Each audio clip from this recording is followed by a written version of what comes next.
It can be hard to stick to a diet when cheese is your favorite food group. But just because you're counting calories doesn't mean you've got to give up the cheddar. Maybe just avoid these cheeses on your next grocery trip. That's a lot of cheese. It's not a sophisticated cheese, but American cheese has its time and place. American cheese is made by melting cheeses like cheddar, Colby, and Swiss together and combining the mixture with an emulsifying agent. It's commonly sold in deli slices and can be white, yellow, or pale orange. It has a mild, creamy, salty taste and is great for melting, especially on grilled cheese sandwiches or burgers. Unfortunately, American cheese is heavily processed, which makes it one of the least healthy cheeses you can buy. Since American cheese is a blend, it uses binding agents like tricalcium phosphate to prevent caking. Preservatives like sorbic acid and lactic acid are also added. Yellow or orange American is artificially colored, usually from oleoresin paprika, annatto, or both. If you buy individually packaged American cheese singles from brands like Kraft, even more unnatural ingredients will be present. Kraft American Singles. How often do you count on their mellow flavor and goodness? Every single time. The Kraft Singles version of American cheese scores a 7 out of 10 on the Environmental Working Group's Eat Well Guide food scoring system, with 10 being the worst possible score. Eating one Kraft Single will set you back to 60 calories, but you'll also be ingesting genetically engineered ingredients like modified food starch. One slice of American cheese contains between 1 and 2 grams of carbs. Most cheese has none. Spreadable cheeses are incredibly versatile, and when it comes to incorporating cheese into lots of different recipes, smooth, fluffy mascarpone is one of the best. Anything from lasagna to cheesecake to, of course, tiramisu puts mascarpone to beautiful use. But unfortunately, it's not the healthiest cheese. Mascarpone has been in existence since the Middle Ages. Its roots are exclusive to the Lombardy region of northern Italy, where it was first sold as fresh cheese curds. Mascarpone is a rich triple cream cheese made by heating the cream from fresh cow's milk and stirring in citric or tartaric acid. Mixing the dairy and acid causes the cream to coagulate. Then the liquid whey is drained from the mixture with a cheesecloth. This method produces a luxuriant cheese, albeit one that's higher in saturated fat than many other cheeses. With cheese, saturated fat comes with the territory, but mascarpone is nearly 60% saturated fat. A half ounce of mascarpone cheese has 13 grams of total fat, 7.7 grams of which are saturated fat, and 0.2 grams are trans fat. That same amount of mascarpone also packs 122 calories and makes up 13% of your daily recommended intake of cholesterol. On the positive side, mascarpone is a good source of protein and low in sugar. If you want to use mascarpone in a recipe but don't want all the fat, you can cut it with something lighter but texturally similar, like Greek yogurt.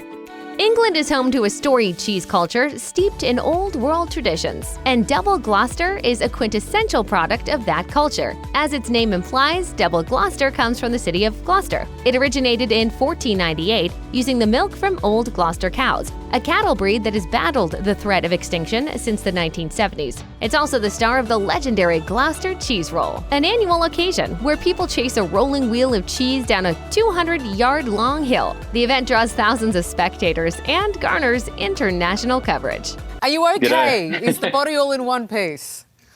It's mostly all in one piece. I ended up with 5 stitches in my knee, but besides that. Double Gloucester is a firm, crumbly cheese that is orange in color with a creamy, nutty flavor. It is also one of the most fattening cheeses you can buy. Double Gloucester is made with full-fat milk and aged for around 4 months. A 1-ounce serving of Double Gloucester has 9.1 grams of fat, 6.1 grams of saturated fat, and 0.5 grams of trans fat. The 172 milligrams of sodium and 30 milligrams of cholesterol hardly help the situation.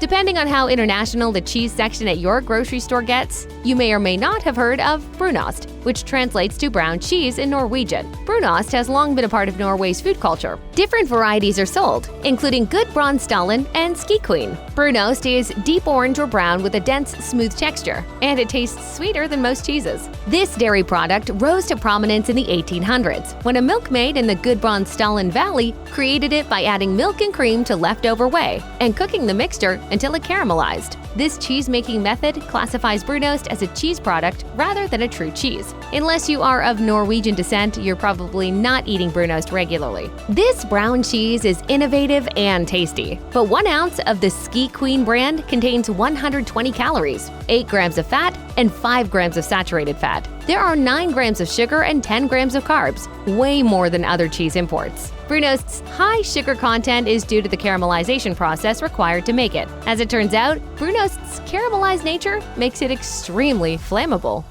When you're food shopping, sometimes convenience wins over healthier options. Tempted to buy cheese that comes in a can or a jar, like Easy Cheese or Cheese Whiz? 2 tablespoons of Kraft Cheese Whiz spread has 80 calories and 5 grams of fat. The main ingredient in Cheese Whiz is whey, the cloudy liquid left behind when cheese curds are drained. Milk and canola oil are added, followed by maltodextrin, an additive made from plant starch. Maltodextrin is in many processed foods. It elevates blood sugar and limits probiotic growth in your digestive system, which can hurt your gut health. Cheese Whiz's ingredients indicate one preservative after another, including milk protein concentrate, sodium phosphate, and modified food starch. Easy Cheese, an aerated form of liquid cheese, is also unapologetically unhealthy. Ingredient-wise, it's very similar to Cheese Whiz. 2 tablespoons of Easy Cheese has 80 calories and 6 grams of fat, slightly higher than Cheese Whiz. However, Cheese Whiz is higher in carbs, with 5 grams per serving compared with Easy Cheese's 3. The French don't mess around when it comes to cheese, and among France's most well-known cheeses is Brie. This soft cow's milk cheese is encased in a thin, edible mold rind and eaten by the wedge. Brie is highly versatile and sure to elevate any cheese plate it is part of. The downside? Brie's high levels of saturated fat mean it's not the healthiest of cheeses. Brie is very similar to Camembert, another popular French cheese. Although Camembert contains more sodium than Brie, it has more protein, is less caloric, and is lower in fat. A 1-ounce serving of full-fat Brie has 100 calories and 9 grams of fat, with 4 grams being saturated fat. If you love Brie but are watching your calorie intake, buying Brie made with reduced fat milk is an option. That said, full-fat Brie's redeeming factor is how incredibly nutrient-rich it is. It is a great source of calcium, which is crucial for bone health. Brie is full of vitamin A, known for facilitating healthy vision and organ production. Significant levels of vitamin B12 and riboflavin are present as well to help your body produce energy.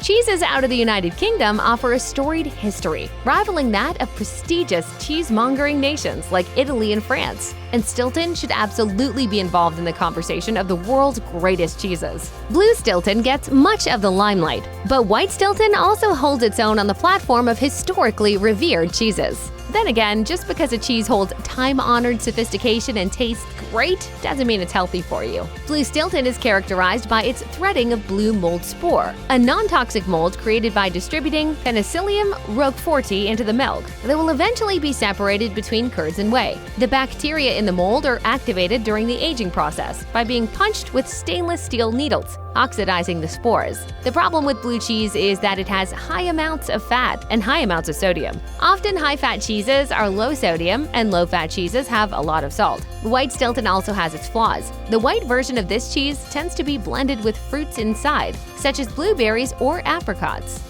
Parmigiano Reggiano, better known as Parmesan, is called the king of cheeses and was first produced by Italian monks over 1,000 years ago. Parmesan is one of the most widely eaten cheeses on earth, so demand is high. Plastic containers of pre-grated cheese are a grocery store staple, but you'll get more than just grated cheese when you buy one. Authentic Parmesan is made from raw cow's milk, salt, and rennet. Many of the world's cheeses rely on rennet, enzymes from the stomach lining of calves, lambs, or young goats to start the coagulation process of separating milk curds from the whey. Parmesan is a hard cheese, perfect for grating. Harder cheeses don't contain as much fat as soft cheeses, but they usually have more salt. After American, Parmesan is the saltiest cheese you can buy, with 390 milligrams of sodium per 1-ounce serving. A modest amount of Parmesan on a pasta dish is hardly a crime, but perhaps consider buying it by the wedge instead of pre-grated. This might seem less convenient up front, but grating Parmesan cheese fresh is always the healthier option. Preservatives like cellulose powder keep pre-grated Parmesan from caking, but it's worse than that.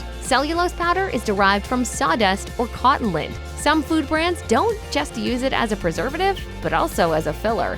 Any true cheese connoisseur knows the value of an expertly aged blue cheese. Roquefort is a blue cheese from France. This creamy fermented cheese has a nuanced flavor profile thanks to the impressive veins of blue mold running throughout. Roquefort is named for its mold cultures, known in all blue cheeses as Penicillium roqueforti. These mold cultures are non-toxic and provide health benefits, but in the case of Roquefort cheese, the benefits meet their match in the unhealthy downsides. The health benefits of Roquefort, like being rich in calcium calcium, and containing anti-inflammatory properties are unignorable. But the amount of fat and sodium that come with it puts a damper on its redeeming qualities. Just 1 ounce of Roquefort racks up 104 calories, of which 8.7 grams of it is just fat. This isn't so out of character for cheese, but Roquefort also touts an unsettling amount of sodium compared to other cheeses. In 1 ounce, Roquefort carries 512.9 milligrams of sodium, compared to a higher calorie cheese like cheddar containing 120 calories, 10 grams of fat,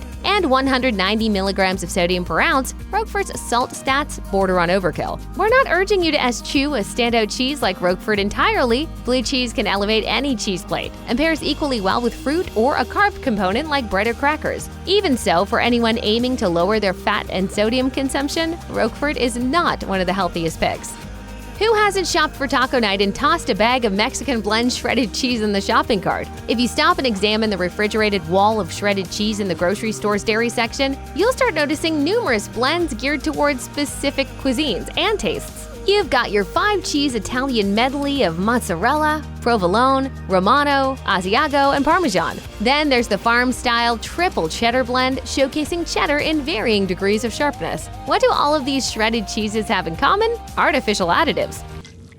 Tastes like cheese. Modified starches are used to prevent caking in every mass-produced prepackaged shredded cheese on the market. These can include modified cornstarch, potato starch, and powdered cellulose. That's not all. A mold inhibitor called natamycin is also a run-of-the-mill ingredient in packages of shredded cheese. Natamycin is classified as a natural preservative, but Whole Foods kept this antifungal additive on its banned ingredients list for more than 10 years. It was also forbidden in the entire country of Lebanon, where it was likened to poison. Scientists have studied natamycin extensively and have concluded it doesn't pose any real threat to our health. But it's still an additive that most people probably wouldn't want in their cheese for any other reason except that it saves them the hassle of shredding it themselves.